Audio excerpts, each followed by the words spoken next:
Hi guys, welcome back my channel. So இன்றைக்கி நம்ம பார்த்தீங்கன்னா வீக்கெண்ட் vlogs. ஸோ ரொம்ப நாளைக்கு அப்புறமா ஒரு ட்ரெக்கிங் போகிறேன். இது வந்துட்டு ஒரு ஷார்ட் ட்ரெக்கிங் தான், 1 டே ட்ரெக். நான் இப்போ வந்துட்டு பிக்கப் பாயிண்ட்டுக்கு வந்தாச்சு, 11:30 ஆயிடுச்சு. ஸோ இப்போ எங்களுக்கு பஸ்ஸும் வந்துச்சு, நாங்கள் ஏறியாச்சு. இது வந்து குரூப் டூர் தான். ஸோ இதே மாதிரி நெக்ஸ்ட் பிக்கப் பாயிண்டில் வந்துட்டு அடுத்தடுத்து பீப்புள்ஸ் வந்து ஏறுவாங்க. ஸோ எங்கள் கூட வந்துட்டு மொத்தம் ஒரு 20 மெம்பர்ஸ் போகிறாங்க. இது வந்துட்டு 1 டே ட்ரெக் தான். நாங்கள் வந்துட்டு ரீச் ஆகிறது அரௌண்ட் 2:30 3 o'clock ஆயிரும். அதுக்கப்புறம் கொஞ்சம் ரெஸ்ட் எடுத்துக்குவோம், வேன்லேயே நாங்கள் தூங்கிடுவோம். டெஸ்டினி ரீச் ஆனதுக்கப்புறம் 4:30க்கு தான் வந்துட்டு நாங்கள் வந்துட்டு வியூ பாயிண்ட்டுக்கு நாங்கள் ஸ்டார்ட் பண்ணுவோம் ட்ரெக் பண்ணுறதுக்கு. எங்களுக்கு வந்து 1 hour வேணும், 4 kilometers up and down. So இப்போ நாங்கள் வந்து ரீச் ஆயிடுச்சு ஆல்மோஸ்ட். ஸோ ஆன் த வேலே வந்துட்டு கொஞ்ச நேரம் வந்து டீ பிரேக் விடுவாங்க. ஸோ நாங்கள் 11:30 ஒரு மிட் நைட்டில் 1 o'clock கிட்ட நம்ம வந்துட்டு ரோட் சைடு வந்து நம்ம எடுத்துக்கலாம். ஏதாவது சாப்பிட்லாம், இல்லை ஸ்நாக்ஸு. இப்போ நாங்கள் தூங்கி எழுந்திரிச்சு வேன்லேருந்து இறங்கியாச்சு. நான் தூக்கத்திலே தான் இருந்தேன். இந்த இடத்துலேருந்து தான் நம்ம ஸ்டார்ட் பண்ணுறோம். அந்த டைமிங் பார்த்திங்கன்னா ஒரு 4 o'clock இருக்கும். எழுப்பி விட்டுட்டாங்க. எங்களுக்கு வேக்கப் ஆனதுக்கப்புறம் கொஞ்சம் தூரம் வந்து நாங்கள் நடந்து போகிறது வந்து இந்த வில்லேஜுக்குள்ளே போகிற மாதிரி தான் இருக்கும். இது வந்து ரூரல் ஏரியா தான். ஸோ இப்போ நாங்கள் வந்துட்டு எல்லாருமே வந்துட்டு குரூப்பாக வந்துட்டு போகிறோம். லைக் இடத்த வந்து மிஸ் பண்ணிடக்கூடாது, அதே மாதிரி அவங்க கூடயே தான் போகணும். ஸோ இதே மாதிரி தான் ரோட்ஸ் இருக்கும் நைட் டைம்னால். ஸோ இது வந்துட்டு உங்களுக்கு வந்து மிட் நைட்டும் சொல்ல முடியாது, ஏர்லி மார்னிங்க்கு முன்னாடி. ஸோ அந்த டைமில் வந்துட்டு நீங்கள் டார்ச் லைட் வச்சுட்டிங்கன்னா இட்ஸ் பெட்டரு. கூட ஆளுங்க இருப்பாங்க, நிறையா பேர் நம்மளை மாதிரி போவாங்க. கிட்டத்தட்ட ஒரு 100 peoples கிட்ட நான் அந்த இடத்துல நடந்து போயிட்டுருக்கோம். எங்கள் கூட வந்தவங்க 20 மெம்பர்ஸ். இதே மாதிரி பஸ்ஸில் வந்து another 70 மெம்பர்ஸ் இருக்காங்க குரூப்பில். ஸோ அதே மாதிரி தனியாக வந்தவங்களும் இருக்காங்க. நீங்கள் பார்த்தாவே தெரியும். ஸோ அவங்க கூடயே தான் நம்ம போகணும், எங்கேயாவது வழி மாற்றி போயிடக்கூடாது. சொல்லிடுவாங்க இன்ஸ்ட்ரக்ஷனு. ஸோ டார்ச் லைட் எடுத்துக்கிட்டு தான் போகணும். இப்போ நாங்கள் ரீச் ஆயாச்சு, ஆல்மோஸ்ட் உள்ளே போகிறோம். அப்படியே சொல்லி 10 kilometer நடக்க வச்சிட்டாங்க பாருங்கள். ஸோ இந்த மாதிரி வந்துட்டு அப் அண்ட் டவுனாக தான் இருக்கும் உங்களுக்கு எல்லா இடமுமே. ஸோ நாங்கள் மேலே வந்தாச்சு. கொஞ்சம் தூரம் என்னால் எடுக்க முடியல, அந்தளவுக்கு வந்து அங்கே லைட் கிடையாது. எங்களுக்கு நடக்கிறதுக்கு கொஞ்சம் டயர்டாயிடுச்சு. ரொம்ப நாளைக்கு அப்புறம் நான் போகிறனால எனக்கு அந்த பெயின் இருந்தது, லெக் பெயின் ஜாஸ்தியாகவே ஆயிடுச்சு. ஸோ இப்போ வந்துட்டு நாங்கள் ரீச் ஆகிட்டோம் இல்லையா, ஸோ இங்கேயும் கொஞ்சம் நேரம் ரிலாக்ஸ் பண்ணுவோம். எங்களுக்கு 1 hourக்கு ஆகும்னு சொன்னாங்க. கிட்டத்தட்ட 1.5 hours மேலே ஆயிடுச்சு. 2 kilometers நடந்து வந்திருந்தோம். ஸோ இப்போ இங்கே மேலே எங்கேயாவது கொஞ்சம் நேரம் நம்ம உட்காந்துக்கலாம் 6:45 வரைக்கும். பிகாஸ் அது வந்துட்டு சன் ரைஸ் ஆகிற டைமுக்கு நம்ம முன்னாடி வந்தாச்சு. மேலே நல்லாவே வந்துட்டு உங்களுக்கு தெரியும், மிஸ்ட் அண்டு விண்டு ரொம்ப வந்துட்டு இதாக இருக்குது. நாங்கள் வந்து ஸ்வெட்ரு தான் போட்டிருக்கோம், ஸ்வெட் செட் தான் போட்டிருக்கோம். ஜாக்கெட் போட்டிருந்தோமே, கொஞ்சம் ரொம்ப குளிர் இருந்தது காலங்காத்தாலனால. ஸோ அது ஒரு நல்ல எக்ஸ்பீரியன்ஸ் சொல்லலாம். இந்த மாதிரி நான் வந்து ரொம்ப லேட் நைட்டில் வந்து ட்ரெக்கிங் பண்ணல, இதுதான் வந்து ஃபஸ்ட் டைம் நினைக்கிறேன். இதுக்கு முன்னாடி பண்ணியிருக்கேன், பட் இந்த மாதிரி பண்ணது கிடையாது. நான் பயப்படுவேன் கொஞ்சம், பட் அந்தளவுக்கு பயப்படலை. இங்கே வந்துட்டு ஓகேவாக தான் இருந்தது. இது கூட டிஃபிகல்ட்டும் இருக்கும். சில சமயம்லாம் பார்த்திங்கன்னா 4 kilometer 5 kilometersலாம் காலங்காத்தால் நடக்கிறது கொஞ்சம் கஷ்டமாக இருக்கும். ஸோ பட் இது வந்து ஜஸ்ட் ஷார்ட் ட்ரெக் தான் சொல்லியிருந்தேன் இல்லையா, அது மாதிரி ஈஸியானது தான். கொஞ்சம் கொஞ்சமாக உங்களுக்கு வந்து விடியறது தெரியும். ஆனால் எங்கள் இது என்னமோ தெரில, சன்ரைஸ் ஆகுறதுக்கு கொஞ்சம் லேட் ஆயிடுச்சு. 7:30 வரைக்கும் இருப்போம் நாங்கள் இந்த இடத்துல. பாருங்கள், இந்த இடத்துல அவ்வளோ வந்துட்டு உங்களுக்கு பயங்கர காற்று சவுண்டு தான் இருக்கும். ரொம்ப சைலண்ட்டாக இருக்கும் அந்த இடம் ஃபுல்லும். பாருங்கள், உள்ள அந்த வியூ பாயிண்ட்ஸ் பார்த்திங்கன்னா தெரியும், லேண்ட்ஸ்கேப்பில் நிறைய லைட்ஸ் இருக்கும். இன்னும் வந்து விடியலை. நாங்கள் வந்து மலை உச்சியில் இருக்கோம். ரொம்ப நல்லா இருந்தது. என்ன சொல்கிறது, கொஞ்சம் வந்துட்டு குளிருது, பட் ஸ்டில் வந்துட்டு அந்த இதை ஃபீல் பண்ணி பார்த்தப்ப நல்லாயிருக்கு. கொஞ்சம் ஃப்ரெஷ்ஷாக இருந்தது. பாருங்கள் எவ்வளோ கூட்டமாக அங்கே இருக்காங்கன்னு சொல்லிட்டு. ஸோ அங்கங்கே இருக்காங்க, ஒரு சைடு தான் வரும் நமக்கு அந்த சன் வியூஸ். கரெக்டாக அந்த சன்ரைஸ் வர இடத்துல போய்க்கலாம். காலையில் எல்லாம் டைம் லேப்ஸ் பண்ணி எடுத்துகிட்டு இருந்தாங்க. நமக்கு ஸ்டோரேஜ் அதிகமாக இல்லை, அதனால் நான் வந்துட்டு ரொம்ப நேரம் இது பண்ணல. அவங்க வந்துட்டு இந்த இடத்துல வந்துட்டு நீங்கள் வந்து இது கூட கேம்ப் ஃபயர் பண்ணலாம், பட் எல்லாம் எடுத்து எரிச்சு விட்ருந்தாங்க. அந்த இடம் ஃபுல்லும் கொஞ்சம் ஃபயர் பண்ணி வச்சுருந்தாங்க. காஞ்ச புல் வந்து காஞ்சிருச்சு. பனிக்காலத்துக்கு அப்புறம் இப்போ வந்து ஸ்டார்ட் ஆகிருக்கு இல்லையா சம்மரு. ஸோ அதனால் இனி தான் வந்துட்டு திரும்ப அந்த இடத்துல வந்துட்டு உங்களுக்கு க்ரீனர் ஆகும். இந்த இதெல்லாம் நான் சொன்னது ரொம்ப நல்லா இருந்தது. ஆக்சுவலி ஒரு டிஃப்ரெண்ட் எக்ஸ்பீரியன்ஸ் சொல்லலாம். கண்டிப்பாக ஃபேமிலி கூட இந்த சைடு வர முடியாது, பெரியவங்கன்னா சான்ஸே இல்லை. வர்றாங்க, பட் ஸ்டில் ஒவ்வொரு வீட்டில் வந்து இட்ஸ் டிபெண்ட்ஸ், அவங்க வந்து அலோவ் பண்ண மாட்டாங்க.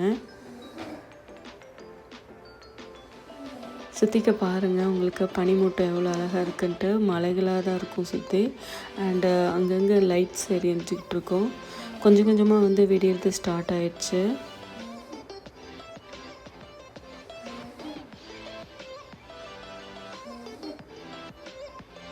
உங்களுக்கு அந்த விண்ட் சவுண்டு வந்து நான் காட்டுறேன். கொஞ்சம் இது மியூட் பண்ணியிருப்பேன், பட் ஸ்டில் வந்துட்டு மியூட் பண்ணாதெல்லாம் நீங்கள் பார்த்துக்கோங்க. அந்த சவுண்டு அவ்வளோ காற்று சவுண்டாக இருந்தது.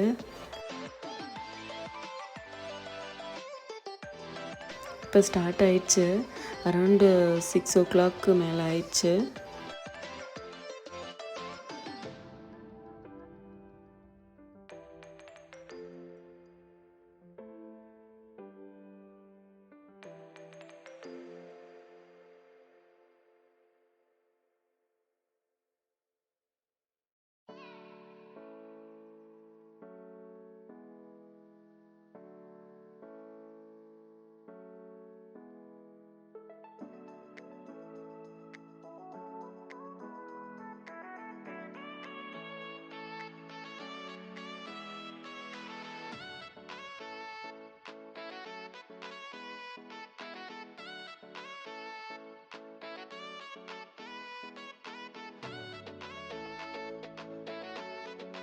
இப்போ விடிஞ்சிருச்சு, பட் ஸ்டில் வந்து சன் வரல.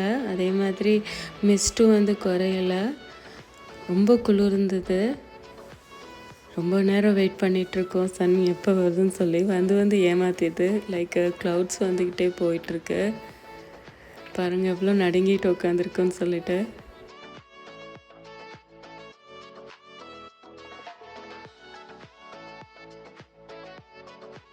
எவ்வளோ மஸ்ட்டாக இருக்குதுன்னு சொல்லிட்டு பாருங்கள். ஹம்பியில் வந்துட்டு நான் பார்த்துருக்கேன், நான் மறந்துட்டேன். நான் வந்துட்டு ட்ரெக்கிங் வந்து இதுக்கு முன்னாடி இந்த டைம் பண்ணதில்லைன்ட்டு. ஸோ அங்கே வந்து ஒரு 5 o'clock இருக்கும், பட் இது வந்துட்டு 4 o'clock வாக்கிங் ஸ்டார்ட் பண்ணியாச்சு. அது வந்துட்டு நடக்கிறதில்ல, லைக் சைட் சீயிங் தான், கொஞ்சம் தூரம் தான் வந்து மேலே ஏறுற மாதிரி. அந்த வீடியோ நான் அப்லோட் பண்ணியிருப்பேன், நீங்கள் வேணால் செக் பண்ணிக்கோங்க. பட் இது வந்துட்டு கொஞ்சம் தூரம் 2 kilometers நடந்து வர மாதிரி தான் இருக்கும். போகும்போதும் 2 kilometers. ஸோ இறங்கும்போதோடு ஓகே மேனேஜ் பண்ணிக்கலாம், பட் இறங்கும்போது பார்த்து இறங்கணும். பட் ஏறும்போது வந்துட்டு கால் வலி பின்னி எடுத்துடுச்சு. பாருங்கள் இப்படி தான் வந்து மிஸ்ட் வந்து மறைஞ்சு போகுது. இப்படி மிஸ்ட் வந்துச்சுன்னா சன் வந்து உள்ளே வந்து போயிடுது. ஆனால் 3 இருந்தது, 3 இருக்க அங்கே சன் வந்து வரவே கிடையாது. சன் லைட்டாக வந்து ஹைட் ஆகிட்டே இருந்தது. அப்புறம் 3 வந்து மறைஞ்சதுக்கப்புறமா வந்துட்டு சன் வந்துட்டு தெரிஞ்சிச்சு. நானும் டைம் லாப்ஸ் வரலான்னு பார்த்தா முடிய மாட்டேங்குது, அப்படியே பறக்குது கேமராவும் கையும் சேர்ந்துட்டு. நான் கீழே போடக்கூடாதுன்னே நினச்சிட்டு இருந்தேன், ஆனால் நான் வீடியோவில் காட்டுறேன், அது கீழே விழுந்துருச்சு மொபைலு. நான் வீட்டில் வந்து சொன்னேன், செம்ம திட்டு. பாருங்கள் எப்படி இருக்கு, அப்படியே ஸ்டார்ட் ஆகுது பாருங்கள். நான் வந்து ஃபாஸ்ட் பண்ணி விட்டுட்டேன். ரொம்ப நேரம் வந்தது, கிட்டத்தட்ட ஒரு 3 minutes அப்படியே எடுத்து வச்சுருந்தேன். உங்களுக்கு லைட்னிங் வச்சு காட்டுறேன், பிகாஸ் என்னால் ரொம்ப ஜூம் பண்ணேன்னா அந்தளவுக்கு ஒன்றும் தெரிய மாட்டேங்குது. ஆனால் பார்க்கும்போது நேரில் பார்க்கும்போது ரொம்ப நல்லா இருந்தது. மொபைலுக்கு அந்தளவுக்கு தான் கிளாரிட்டி இருக்குது. நானும் ட்ரை பண்ணேன், என்னால் முடியலை. ஸோ இந்த வியூ பார்க்குறதுக்கு தான் இவ்வளோ தூரம் வந்திருந்தது. ஆனால் ட்ரெக்கிங் பண்ணுறது ரொம்ப நல்லது every weekend. So hiking, climbing, trekking இதெல்லாம் வந்துட்டு கொஞ்சம் வந்துட்டு உங்களுக்கு வந்துட்டு ஸ்ட்ரென்த் ட்ரைனிங் தான் சொல்லலாம். மசில் ஸ்ட்ரென்த் கிடைக்கும் உங்களுக்கு. இது ஒரு எக்ஸசைஸ் மாதிரி தான் சொல்லலாம். ஸ்ட்ரெச்சிங் இருக்கும், எல்லாமே இருக்கும். இடையில நீங்கள் வார்ம் அப் பண்ணுற மாதிரி தான் இருக்கும், எல்லாமே இருக்குது. ஸோ தட் ட்ரெக்கிங் வந்து ப்ரிஃபரபுளாக பண்ணுறது ரொம்ப நல்லது. எக்ஸசைஸ் போய் ஒரு ஜிம்மில் வந்துட்டு நீங்கள் ஜஸ்ட்டு ஒரு 4 ஹவருக்குள்ளே பண்ணுறதுக்கும் இந்த மாதிரி பண்ணுறதுக்கும் நிறைய டிஃப்ரென்ஸ் இருக்குது. ஸோ சிலவங்களுக்கு வாக்கிங் பிடிக்கும், இல்லாட்டி ஜாகிங் பண்ணுவாங்க, இல்லாட்டி சைக்கிளிங் பண்ணுவாங்க. ஸோ அவங்கவுங்க இன்ட்ரெஸ்ட்டு தான் இதெல்லாமே.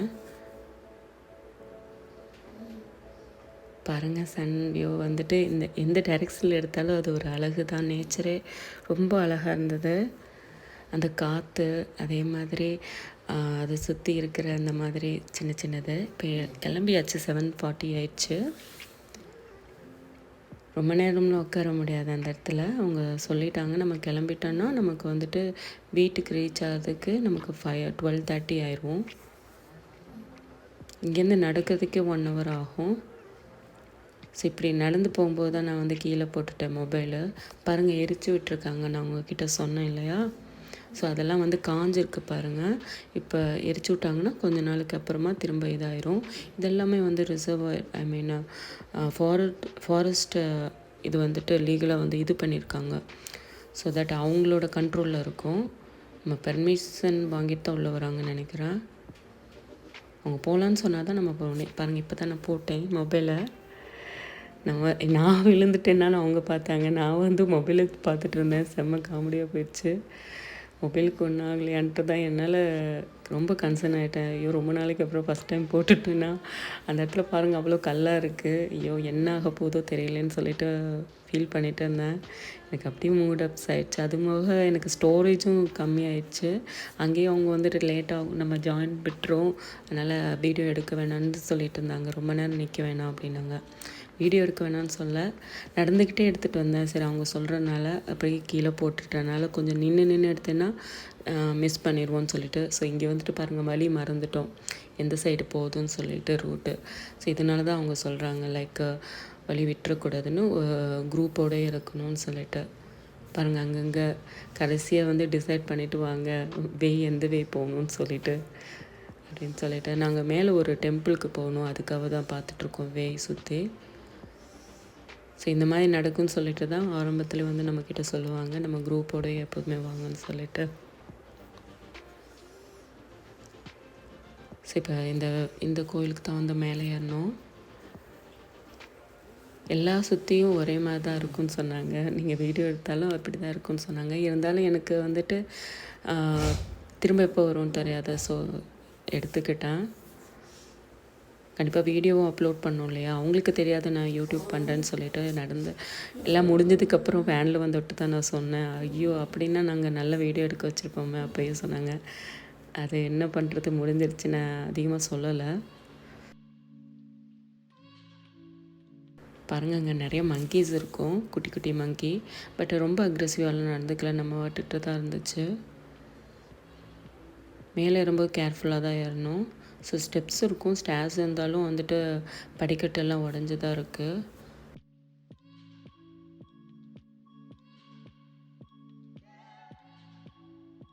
சுற்றிக்க ஃபுல்லும் வியூ தான். ஸோ இப்போ நம்ம வந்து கிளம்பிட்டு நடந்துகிட்டு இருந்தோம். நான் வந்து பாதி இது எடுக்கலை, இப்போ கொஞ்சம் கொஞ்சமாக எடுத்துகிட்டு வந்துட்டு இருந்தேன்.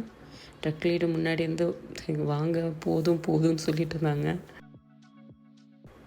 ஸோ என்னால் முடிஞ்ச அளவுக்கு நான் வந்துட்டு எடுத்திருந்தேன். சரி, கம்ப்ளீட்டே பண்ணியாச்சு, 70% இறங்கியாச்சு. ஸோ இதுக்கப்புறம் நீங்கள் எடுத்துக்க அப்படின்னு சொன்னார். ஸோ அது வரைக்கும் எடுக்கலை, அங்கே இருந்த உள்ளது. இப்போ கீழே இறங்கி வந்தாச்சு. நான் சொன்னேன்ல, மார்னிங் பார்த்துருப்பீங்க அந்த வில்லேஜு. ஸோ அதுக்கு பக்கத்துலேயே வந்துட்டு இந்த ஒரு வியூ பாயிண்ட் இருக்குது. ஸோ இது நைட்டு பார்த்துருக்க மாட்டோம், வேன் நிற்கிற இடத்துல தான் பக்கத்தில் இருந்தது. ஸோ அதையும் எடுத்திருந்தேன். எனக்கு தொண்டை கட்டிக்கிச்சு இடையில. ஸோ வாய்ஸ் எப்படி இருக்குன்னா அட்ஜஸ்ட் பண்ணிக்கோங்க. இப்போ கிளம்பியாச்சு. இது ஹேர்பின் பெண்ட் மாதிரி தான் இருக்கும். ரொம்ப ஹேர்பின் பெண்ட்ஸ்லாம் இருக்காது, ஓரளவுக்கு. எனக்கு ஸ்டோரேஜ் கவர் ஆகிட்டனால என்னால் அதிகமாக எதுவும் எடுக்க முடியல. போகும்போது சைட் வியூஸ் பார்த்துட்டு வாங்க. பாக்கு மரம்லாம் இடையில இருந்தது. அதுக்கப்புறம் சிட்டிக்குள்ளே என்ட்ரு பண்ணிடுவோம். ஸோ 9:30க்கு இடையில breakfast கொடுவாங்க.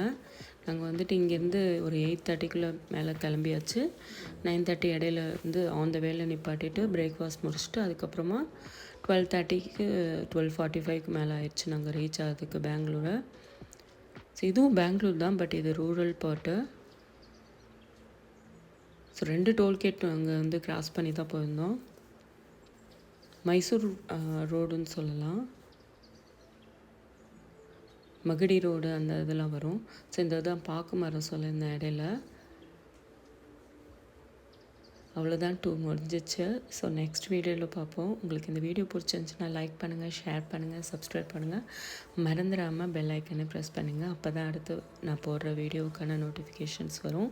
So side by side வந்துட்டு நீங்கள் சிட்டி வியூவும் பார்த்துக்குங்க. ஆன் த வேல எடுத்துருக்கிறது.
ஆல்மோஸ்ட் சிட்டி ரீச் பண்ண போகிறோம். ஸோ இந்த சைட்லலாம் பாருங்கள் அந்த ரோஸ் பிளான்ட்ஸ் எப்படி இருக்குன்னு சொல்லிட்டு.